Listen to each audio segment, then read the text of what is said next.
Russia పన్నిన ఉచ్చులో America చిక్కుకుంది. వాస్తవంగా రష్యా మీదన ఉక్రెయిన్ యుద్ధం అప్పటి నుంచి ఆంక్షలు పెట్టింది అమెరికా. ఇరాన్ మీద అంతకుముందు నుంచినే ఆంక్షలు పెట్టుకొచ్చింది. కాకపోతే దానికి అంత సత్తా లేదు, అమెరికాతో గేమ్ ఆడే సత్తా. కానీ రష్యాకి ఆ ఆడే సత్తా ఉంది, అది కరెక్ట్గా నిరూపించింది. ఉక్రెయిన్ని ఇప్పటిదాకా తాట తీసి వదిలిపెట్టింది. ఇంకో పక్కన దాని ఆయిల్ అమ్ముకుంటానే ఉంది, ఆఫ్రికా దేశాలకి వివిధ దేశాలకు అమ్ముతానే ఉంది. అమెరికా ఆంక్షలని జాగ్రత్తగా డైవర్ట్ చేస్తూ వేరే వేరే దేశాల యొక్క షిప్పుల లో లోడ్ చేస్తూ వచ్చింది. భారతదేశం అయితే నేరుగానే కొంది, ఆంక్షలు పెట్టినా కొంది. చైనా అయితే 3 వంతులు రష్యా దగ్గర కొనుక్కుంటానే వచ్చింది. లక్షల కోట్ల రూపాయల సంపాదన వచ్చింది. దానివల్లనే అక్కడ రష్యా ఇన్ని రోజులు యుద్ధం చేయగలిగింది.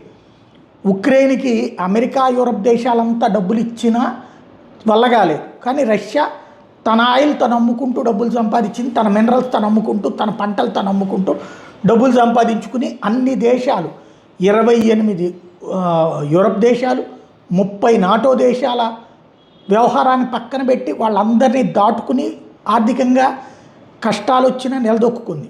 ఇప్పుడు ఇరాన్ రష్యా మిత్రదేశం, ఇరాన్ చేత హార్ముజ్ జలసంధి మోయించేసింది, గల్ఫ్ దేశాల మీద దాడులు చేయించింది. అమెరికా ఇజ్రాయెల్ చేసిన దాడుల్ని అడ్డం పెట్టుకుని దీన్ని తన అధికారిక వ్యూహంగా మలుచుకుంది రష్యా. ఇరాన్ని రెచ్చగొట్టి గల్ఫ్ దేశాల మీద దాడులు చేయింది. గల్ఫ్ దేశాల్లోని అమెరికన్ ఎయిర్ బేసుల వరకే దాడులు చేయాలని అమెరికా అనుకుంది. కానీ ఆయిల్ క్షేత్రాల మీద దాడులు చేయించింది రష్యా. దాంతోపాటు హార్ముజ్ జలసంధిని ఇరాన్ చేత మోయించింది రష్యా. అమెరికా కానీ ఇజ్రాయలీ కానీ షిప్పులు వస్తున్నా వస్తున్నా సరే తగిన సమాచారం ఇచ్చి ఇరాన్ చేత పకడ్బందీగా దాడులు చేయిస్తోంది రష్యా. ఈ ఇంపాక్ట్ ఏమైపోయింది? ప్రపంచానికి ఆయిల్ కొరత ఏర్పడడం, గ్యాస్ కొరత ఏర్పడడం. దాంతో ఇప్పుడు ఏం చేస్తోంది అమెరికా? రష్యా మీదన ఆంక్షలు ఎత్తేసి రష్యాలు ప్రపంచం అంతా కొనుక్కోవచ్చు, అంటే యూరప్ దేశాలు కూడా కొనుక్కోవచ్చు. మొన్న మనకిచ్చిన మినహాయింపు ఇప్పుడు ప్రపంచ దేశాలన్నిటికీ అంది.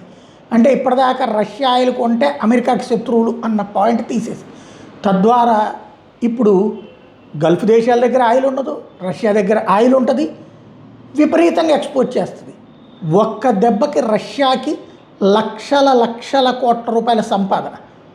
Iran Israel war, Iran America Israel war రష్యాకి లక్షల కోట్ల సంపద తెచ్చిపెట్టినట్టయింది. కోల్పోయిన డబ్బులన్నీ సంపాదించుకుంటుంది. తద్వారా రష్యా ఉచ్చులో అడ్డగోలుగా చిక్కుకున్నది అమెరికా.